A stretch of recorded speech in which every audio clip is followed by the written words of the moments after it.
Bonjour à tous, bienvenue sur cette visite virtuelle de la plateforme polymère de Polytech Grenoble. Donc, je m'appelle Vincent Marot, je suis enseignant-chercheur, responsable de l'année 5 de la filière matériaux. Et donc je vais vous faire un tour de cette plateforme qui est dédiée à la caractérisation des matériaux polymères. Donc les polymères, vous savez tous ce que c'est, vous connaissez leurs inconvénients, les plastiques qui polluent les océans. Par contre, vous ne savez peut-être pas que ces macromolécules, eh bien, il y en a beaucoup qui sont naturelles, comme le collagène de la peau, la cellulose qu'on trouve dans les végétaux, qui font que les arbres tiennent debout. Et puis certains sont synthétiques mais quand même biodégradables, biocompatibles, etc. Tous les polymères ne sont pas bons à acheter. Et puis même s'ils polluent, on pourrait difficilement s'habiller, construire des maisons, avoir la vie qu'on a aujourd'hui sans ces matériaux plastiques. Donc pour présenter ce que sont les polymères, on va utiliser un fil rouge qui est la polyepsilon caprolactone. Donc ça c'est un polymère de synthèse, un polyester. Et quand on veut synthétiser ce polymère, on part du monomère, qui est la caprolactone, une lactone cyclique, un ester cyclique. Et grâce à un catalyseur, un peu de chaleur, on va réussir à partir de ces petites molécules, à former une macromolécule. Donc là, il y a un N ici pour dire qu'il y a beaucoup d'unités de répétition. Et ça forme donc des longues chaînes, des molécules qu'on va assimiler pour nous à des spaghettis en quelque sorte. Donc on synthétise comme un plat de spaghettis. Et on part un petit peu, donc l'analogie on peut l'amener jusqu'au bout, c'est un peu comme si on avait des grains de farine et qu'on finissait par avoir des spaghettis. Alors ces spaghettis, ils ont la possibilité pour certains de cristalliser, et c'est le cas de la PCl, qui peut cristalliser sous la forme de lamelles cristallines très très fines, épaisses de 5 à 10 nanomètres. Et ça implique du coup une température de fusion. Donc pour les polymères, pour ceux qui sont semi-cristallins, comme la PCl, on va avoir deux températures de transition. Une température de fusion, température au-dessus de laquelle les fameux cristaux qui sont ici auront disparu et le matériau peut s'écouler. Et une température qu'on appelle la température de transition vitreuse, au-dessus de laquelle les chaînes vont pouvoir bouger, vont pouvoir avoir un peu de mobilité. Alors c'est sûr que si elles sont cristallisées, il faudra attendre de dépasser la température de fusion pour qu'il y ait écoulement.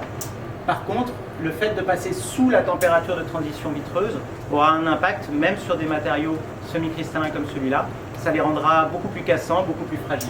Alors, en illustration de ce qu'est la TG des polymères, je vais vous faire une petite présentation avec une sorte d'éponge magique qui est en mousse de polyuréthane, qui a une température de transition vitreuse relativement basse. Et en ce moment, on est sous sa température de transition vitreuse. Et donc le matériau est plutôt rigide et solide. Si jamais je la plonge dans l'eau chaude, ce que je vais faire tout de suite, eh bien je dépasse sa température de transition vitreuse. Et donc ça permet aux chaînes polymères de bouger. Et du coup, elle devient toute molle.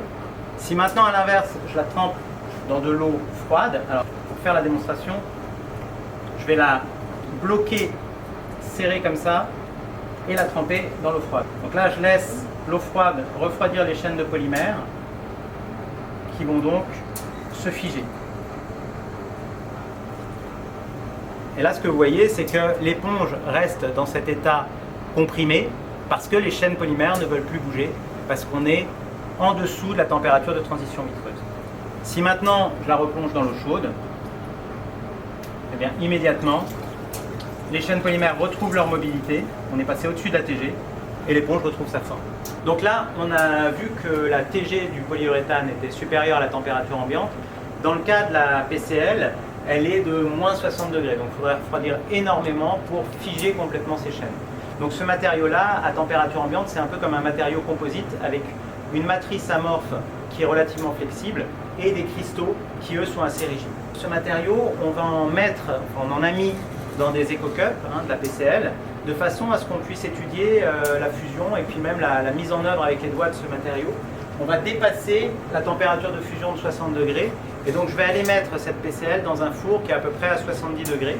Et pendant tout le temps de la présentation, du coup la PCl sera dans le four et quand on reviendra tout à l'heure, elle sera fondue et on pourra la mettre en œuvre avec les doigts. Donc maintenant, je vais vous parler d'un dernier point, c'est la longueur des chaînes. Toutes les chaînes qu'on synthétise quand on fait de la PCl ou n'importe quel polymère n'ont pas la même longueur. Certaines sont très courtes, d'autres sont de taille moyenne et puis d'autres sont très longues. Et ça, on va appeler ça la distribution des masses molaires au sein d'un polymère. Et pour connaître cette distribution, on va utiliser de la chromatographie d'exclusion stérique.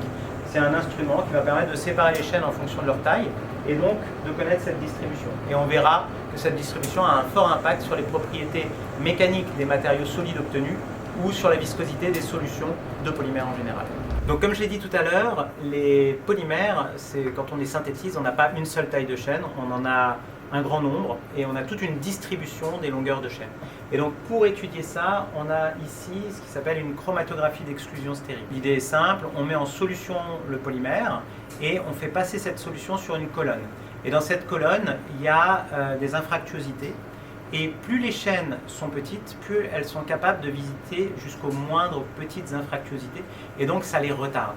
Les chaînes les plus grosses, elles traversent comme sur une autoroute, elles ne vont pas sur les chemins de traverse. Et donc c'est celles qui sortent en premier de cette fameuse colonne d'exclusion stérique. Et les plus petites, elles sont retardées et sortiront en dernier.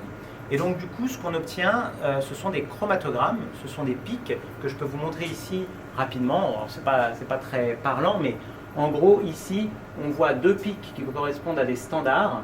Et le pic qui est sorti le premier au bout d'environ 11 minutes 30, c'était un pic qui correspondait à des masses molaires de 70 000 grammes par mol, alors que celui d'après, vers 13 minutes, c'était du 2000 grammes par mol. Donc on voit qu'en étalonnant comme ça le système, on va être capable de connaître la distribution des longueurs de chaîne de notre polymère. Alors, ces longueurs de chaîne ont un impact colossal sur les propriétés des polymères.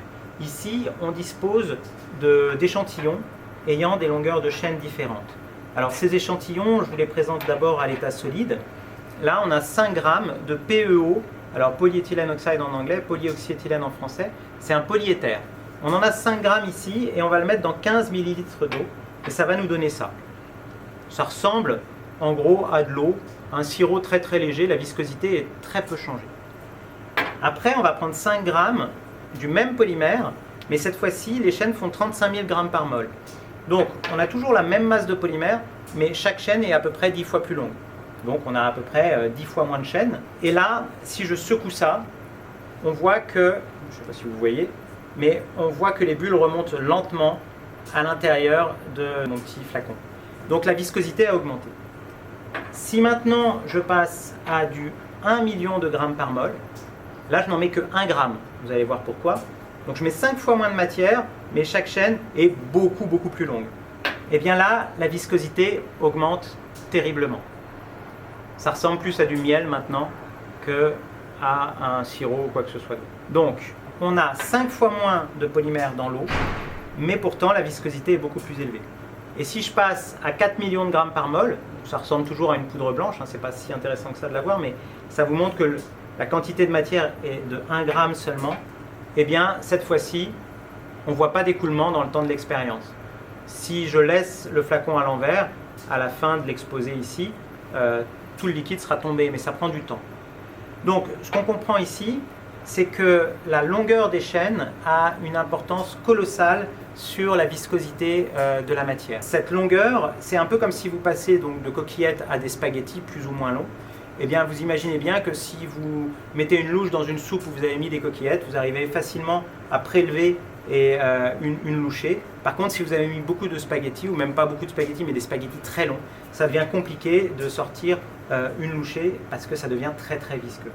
Alors, avec le même polymère toujours, on a une expérience assez amusante. Là, on a pris du 4 millions de grammes par mol, donc la longueur de chaîne la plus longue. On a mis 1 gramme, mais pas pour 15 millilitres, cette fois-ci pour 100 millilitres. Donc on a une viscosité qui est plus faible que l'extrême qu'on avait vu tout à l'heure. Et ce système contient des chaînes très longues. Et là, ce que je vais démontrer ici avec cette expérience, c'est l'enchevêtrement qui existe entre ces chaînes très longues. Alors, j'ai une seringue ici, et je vais prélever le liquide dans le flacon. Et ensuite, ce que je vais faire, c'est que je vais me mettre au-dessus du niveau du liquide. Et vous allez voir que j'arrive à continuer mon prélèvement, ce qui est bien sûr impossible avec de l'eau ou un système moins visqueux que celui-là.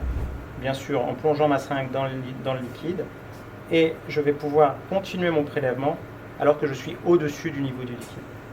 Si maintenant je fais sortir le polymère par cette seringue, je suis obligé de le faire passer par une filière étroite, ça le contraint, et donc du coup on va avoir un gonflement en sortie de filière lié à l'élasticité des chaînes polymères. Et donc du coup là je pousse doucement au début pour vous montrer ce que serait un écoulement avec de l'eau par exemple. et si je pousse plus fort, je contrains beaucoup plus les chaînes polymères, et donc du coup elles gonflent en sortie de filière. Alors cette expérience, dans le cadre de projets collectifs Math 3 et Math 4, on l'a mise en boîte pour le musée de la chimie à Jarry. Donc on a mis un système qui est un peu verrouillé, de façon à observer le principe du siphon sans tube. Donc là, je vais commencer mon prélèvement et on va voir que je remplis ma seringue au-dessus du niveau du liquide, comme on l'a vu tout à l'heure. Voilà. Et le gonflement en sortie de filière est par contre plus difficile à mettre en évidence sur cette expérience, dans la mesure où on a un débattement qui est un petit peu faible pour pouvoir le voir. Alors là, on a bougé, on est maintenant face à un microscope optique à lumière polarisée, équipé avec une platine chauffante, un contrôleur de température, et puis un ordinateur pour la saisie des images. On va s'intéresser maintenant au phénomène de fusion-cristallisation des polymères. Donc comme je l'ai expliqué tout à l'heure, la PCl c'est un polymère semi-cristallin, un polyester semi-cristallin. Et donc à l'intérieur, il y a des lamelles cristallines qui sont nanoscopiques, microscopiques, d'épaisseur environ 5-10 nanomètres, et puis de plusieurs microns dans les autres directions. Et ces cristaux-là, quand ils se forment dans un polymère fondu, sont capables de former des agrégats qu'on va appeler des sphérolites.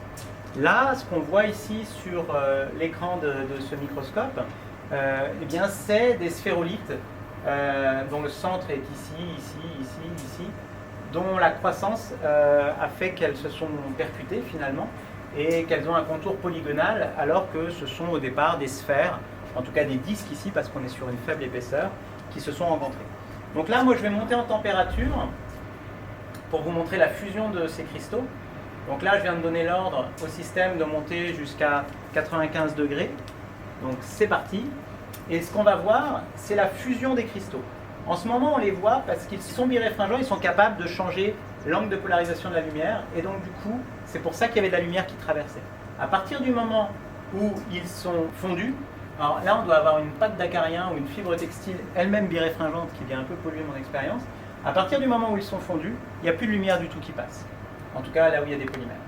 Je vais maintenant refroidir le système. Donc là, j'ai aussi une réserve d'azote liquide qui me permet de refroidir rapidement mon système pour aller étudier la température de cristallisation qui m'intéresse. Donc l'azote liquide est à moins 196 degrés Celsius, donc c'est assez froid. Et ça pulse en ce moment à travers le système de façon à déclencher la cristallisation. Et voilà, les premiers sphérolites apparaissent. On en a d'autres qui apparaissent. Vous voyez bien, ce sont des sphères. Et quand elles se rencontrent, forcément, leur croissance est arrêtée. Et c'est pour ça que ça prend des formes polygonales. Donc ici, à Polytech, ce qu'on va faire, c'est qu'on va, avec les élèves pendant un TP, étudier l'impact de la température de cristallisation sur la vitesse à laquelle poussent ces objets et sur leur morphologie. Le petit échantillon qui est ici en est un exemple. Ici, on a un morceau de PCl dont la partie transparente qui se trouve ici est plutôt flexible, a été cristallisée en la plongeant dans de l'azote liquide, donc à basse température, alors qu'ici, on a un segment qui a cristallisé à température ambiante et qui est tout blanc. Il est tout blanc et il est beaucoup plus rigide aussi. Donc ça peut avoir des répercussions dans l'industrie.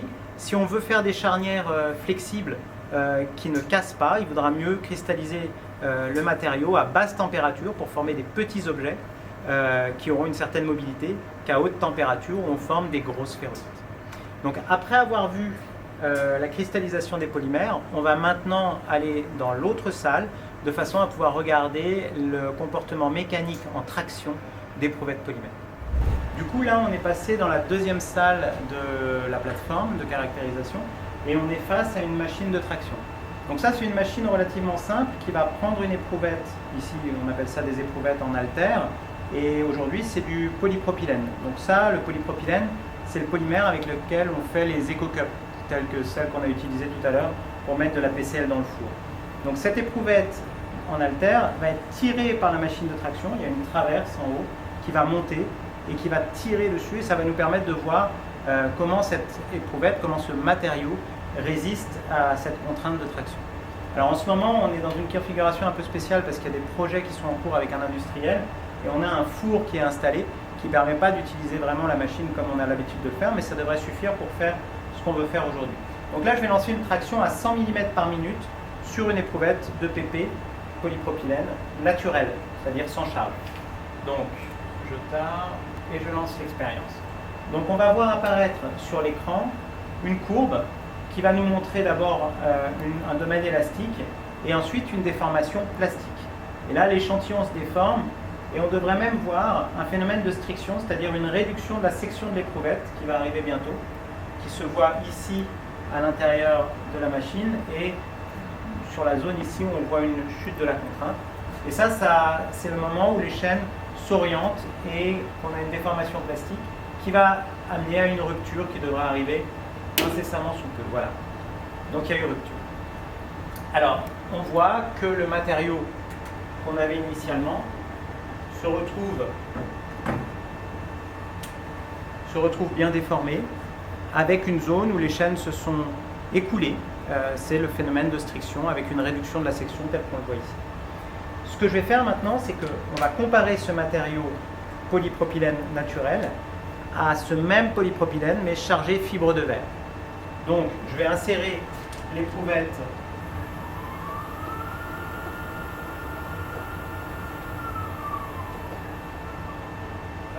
là c'est fixé et je tare à nouveau et je vais lancer l'expérience. Alors là, comme il y a des fibres de verre, les chaînes sont toutes collées à des fibres de verre ou à elles-mêmes. Et donc du coup l'expérience dure beaucoup moins longtemps. On voit ici une pente beaucoup plus raide, le module d'élasticité est beaucoup plus élevé. Et ce qu'on gagne d'un côté, en termes de résistance mécanique, de module d'élasticité, on le perd en termes de déformation avant rupture. On a une déformation très très faible avant rupture. Et on va voir qu'il n'y a pas eu de phénomène de striction, que l'éprouvette s'est cassée de façon extrêmement fragile, contrairement à ce qu'on avait observé tout à l'heure, où on avait une rupture plutôt ductile. Voilà. Alors, si on regardait à l'œil nu de très très près, ou avec une loupe binoculaire, on peut voir les petites fibres de verre qui sortent du plan de fracture. Et en fait, on fera mieux, on utilisera un petit microscope électronique à balayage de paillasse tout à l'heure pour aller voir ces fameuses fibres de verre. On va maintenant passer à de la calorimétrie. On va aller étudier la PCL sur une DSC. Du coup, là, on va étudier la calorimétrie.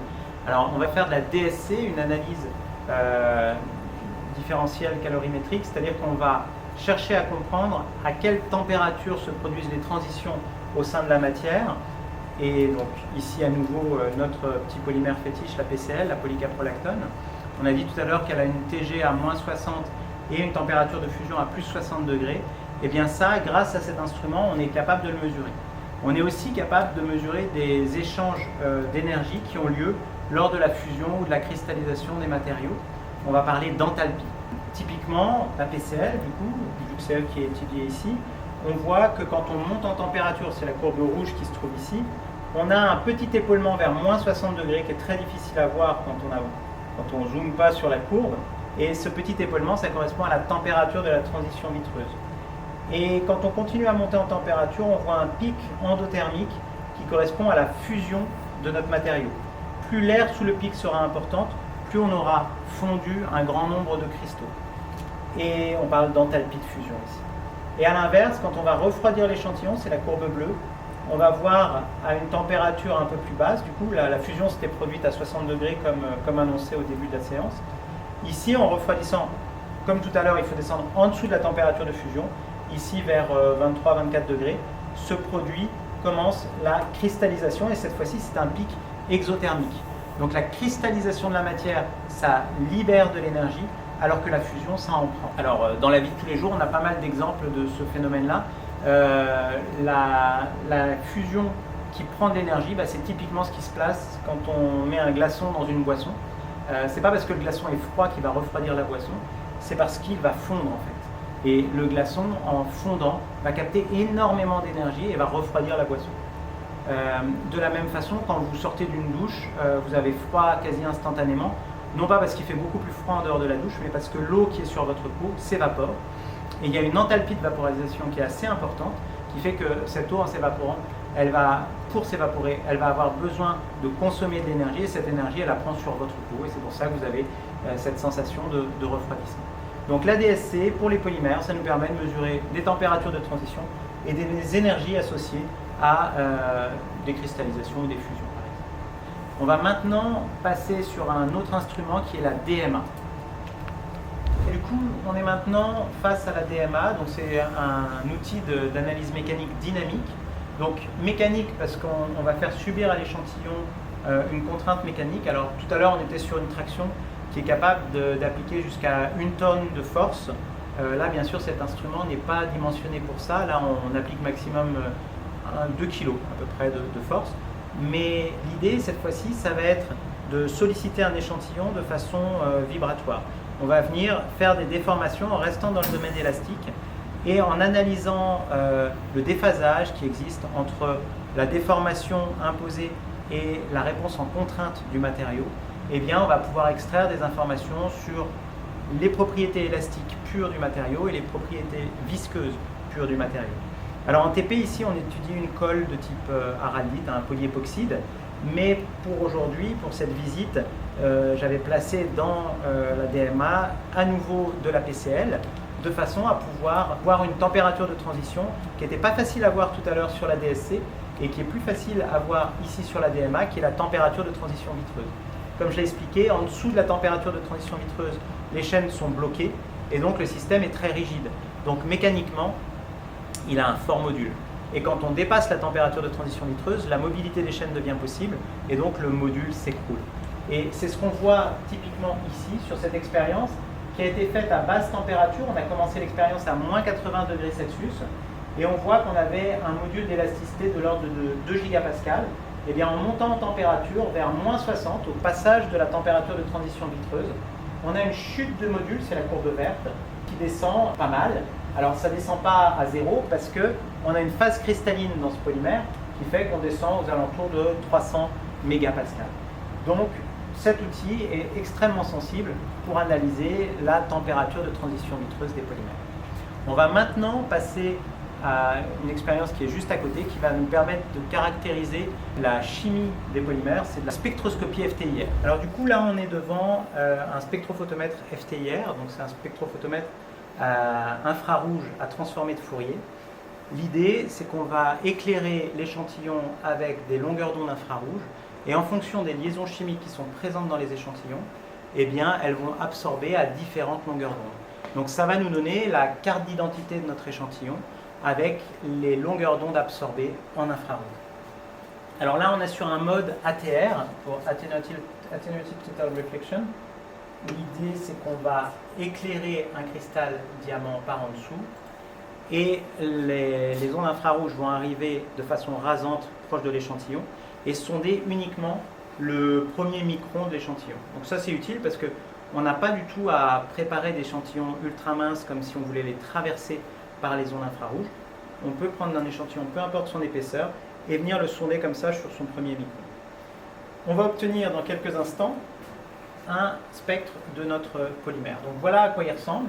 Ce spectre montre qu'il y a des bandes d'absorbance à différentes longueurs d'onde, et quand on a l'habitude, on est capable de reconnaître rapidement le polymère auquel on a affaire.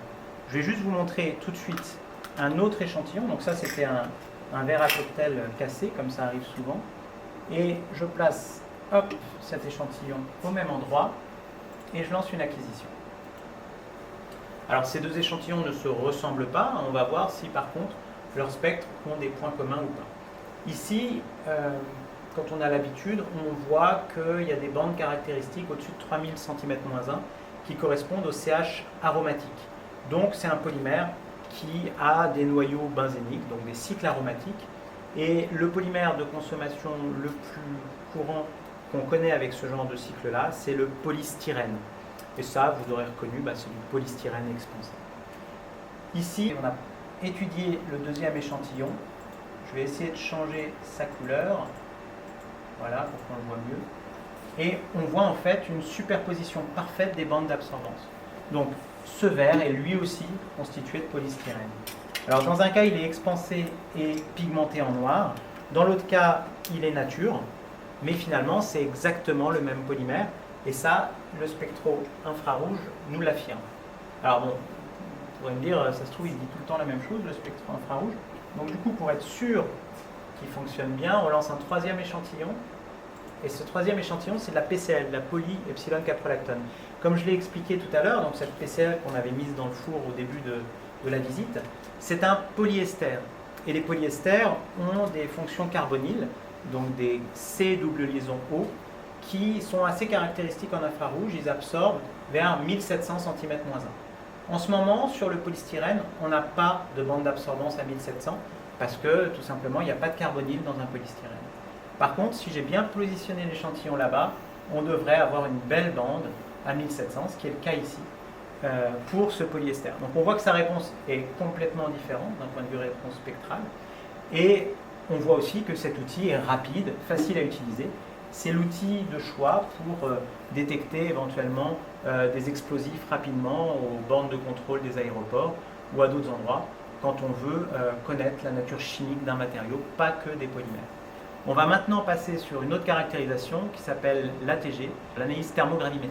Donc on se trouve ici devant une ATG, un système d'analyse thermogravimétrique. Donc une ATG, c'est une balance qui serait dans un four. On a prélevé un petit peu d'échantillon, quelques dizaines de milligrammes d'un échantillon polymère, on le met dans une nacelle, ça descend dans un four et pendant la montée en température, on pèse l'échantillon.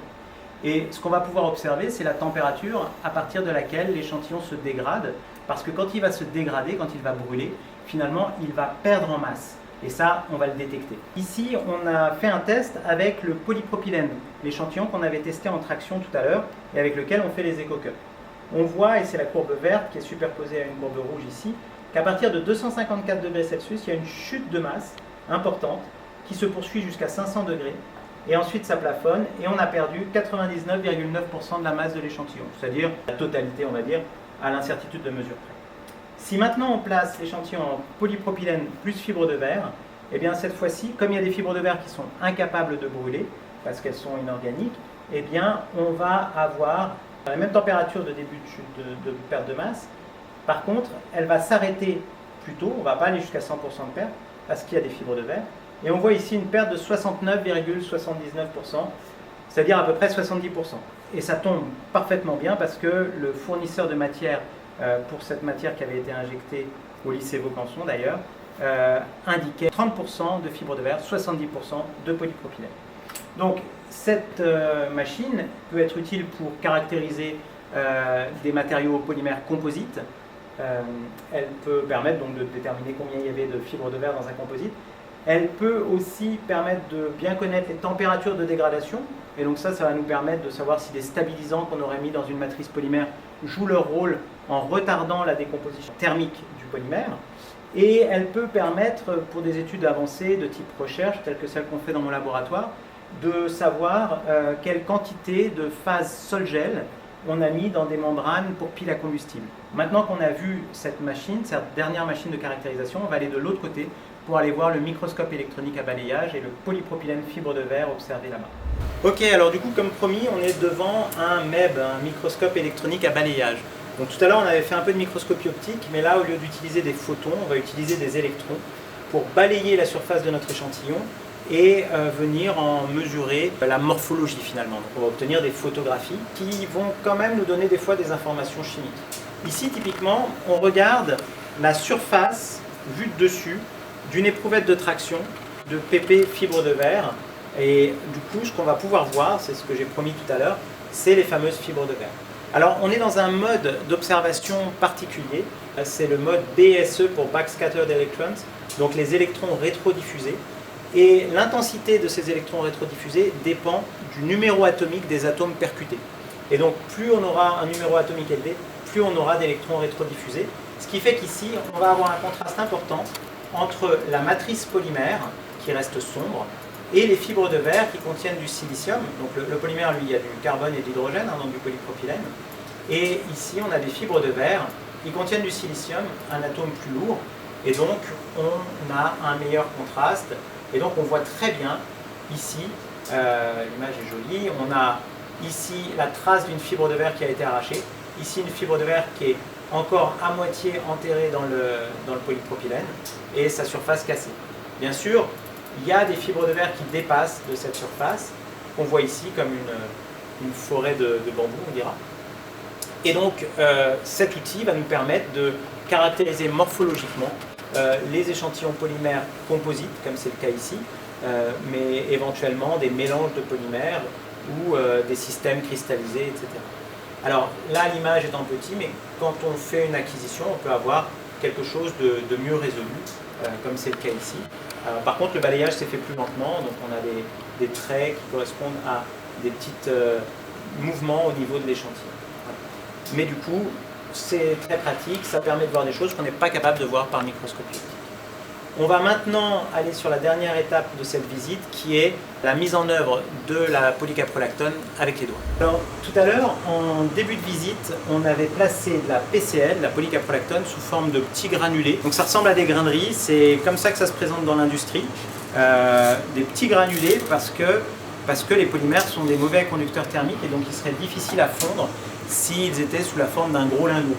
Et donc du coup, ces petits granulés, on les a mis dans un four à 80 degrés. Et comme la température de fusion de la PCL, elle se situe vers 60 degrés Celsius, eh bien, on a fondu la PCL. Donc là, j'ai récupéré la PCL fondue, et contrairement à son état tout à l'heure qui était sous la forme de petits grains de riz blancs, eh bien là, on voit que c'est un fluide assez visqueux, comme une pâte à modeler, transparent. Et ce fluide transparent, il est transparent parce que maintenant, les lamelles cristallines qui étaient à l'intérieur de la phase amorphe de notre PCL ont fondu, et donc on n'a que de la phase amorphe. Alors pourquoi c'était blanc? C'était blanc parce que c'est un matériau finalement, la PCL, alors comme presque tous les polymères semi-cristallins, c'est un matériau blanc parce qu'il contient deux phases, une phase cristalline et une phase amorphe. Et ces deux phases n'ont pas le même indice de réfraction. Et n'ayant pas le même indice de réfraction, quand la lumière vient et traverse la matière, eh bien, elle est réfractée à chaque changement de phase, et à force d'être réfractée, elle diffuse dans toutes les directions de l'espace. Alors ça, vous y avez peut-être jamais pensé, mais c'est ça qui fait que le lait est blanc, que les nuages sont blancs, que la neige est blanche, que la plupart des mousses sont blanches, peu importe la couleur du liquide initial, etc., etc. Donc là, mon matériau, lui, pour le moment, il est encore transparent parce qu'il est au-dessus de 60 degrés Celsius, une seule phase, la phase amorphe. Quand il va refroidir, il va cristalliser, et l'apparition de la deuxième phase va entraîner un blanchiment du matériau. Alors, ce matériau, quand il va blanchir, il va aussi se rigidifier, il va devenir solide, et on peut en faire ce qu'on veut. C'est comme ça qu'on met en œuvre les polymères. On dépasse leur température de fusion, ou leur température de transition vitreuse si jamais ils n'ont pas de phase cristalline. On les met en œuvre par injection, par extrusion, etc., etc. Et ensuite, on les refroidit, ils redeviennent solides, éventuellement cristallisés, et on peut en faire un objet durable.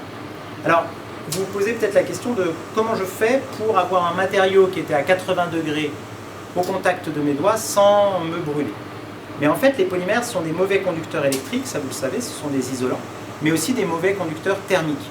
Et du coup, ce matériau a beau avoir été à peu près 80 degrés au moment où je l'ai sorti du four, il ne m'a jamais brûlé parce que c'est comme s'il gardait sa chaleur pour lui. Donc il refroidit très lentement aussi. C'est pour ça qu'il est en train de cristalliser en ce moment relativement lentement. Si bien sûr à la place d'un morceau de PCL, ça avait été un morceau d'acier que j'avais sorti du four à 80 degrés, j'aurais été absolument incapable de le tenir en main et il m'aurait brûlé fortement. Alors ce matériau, il est sympa pour faire des TP, parce qu'on l'utilise beaucoup ici, parce que comme ils font à basse température, il permet de regarder des phénomènes qui se produiraient à beaucoup plus haute température pour d'autres polymères. Par exemple, un des polymères que vous connaissez bien, avec lequel on fait les bouteilles en plastique, le PET, polyéthylène terephthalate, c'est lui aussi un polyester, mais ils font à 250 degrés. Donc il faut monter à 300 pour pouvoir le mettre en œuvre. Donc impossible de le faire avec les doigts. Ce matériau, comme on le met en œuvre avec les doigts, eh bien, il peut permettre de lutter contre l'obsolescence programmée de certains objets. Par exemple, vous achetez quelque chose et puis la poignée casse au bout d'un an et vous ne savez pas trop comment la réparer. Eh bien, avec de la PCL, vous allez pouvoir vous bricoler une poignée et ça va fonctionner tant qu'on ne dépassera pas 60 degrés. Donc dans la vie de tous les jours, c'est rare qu'on dépasse 60 degrés. Le seul moment où ça peut arriver, c'est dans une voiture placée en plein soleil. Donc on ne peut pas faire des réparations à l'intérieur d'une voiture. Mais pour faire des chevilles sur mesure dans une maison, pour réparer un vélo, pour réparer plein de choses, ce sera très utile. L'autre intérêt de ce polymère, c'est qu'il est biocompatible et biodégradable. Ça en fait, par exemple, un polymère de choix pour faire des fils de suture biorésorbables. On va avoir dans le corps humain, à pH acide, une hydrolyse de la fonction ester qui va faire que ce polymère va pouvoir se désagréger dans le temps, en environ 3 ans, dépendamment de la taille du morceau, à l'intérieur de votre corps. Donc pour les fils de suture, on le mélange avec quelque chose qui se désagrège en 3 semaines et cet ensemble-là va pouvoir être enlevé en tout cas à l'extérieur sans blesser l'intérieur du corps humain. Il va y rester pendant quelques années sans que vous le sentiez finalement et il va être complètement consommé par le corps humain. On peut imaginer du coup utiliser ce matériau pour faire de la libération contrôlée de médicaments. On peut, grâce à sa température de fusion relativement basse, le mélanger avec des principes actifs et l'implanter sous la peau. Il va se consommer lentement, il va libérer de façon continue un principe actif dans le corps humain, ce qui peut être très utile plutôt que de prendre des cachets qui nous font monter par des maximums dans le sang du principe actif qui sont des fois toxiques. Donc voilà, un polymère magique, un polymère qui permet de voir qu'on peut le thermoformer avec les mains et qui permet d'envisager énormément de créativité. J'espère que cette visite de la plateforme, alors visite virtuelle bien sûr cette année, vous aura intéressé et puis n'hésitez pas à me contacter si vous avez besoin. Voilà.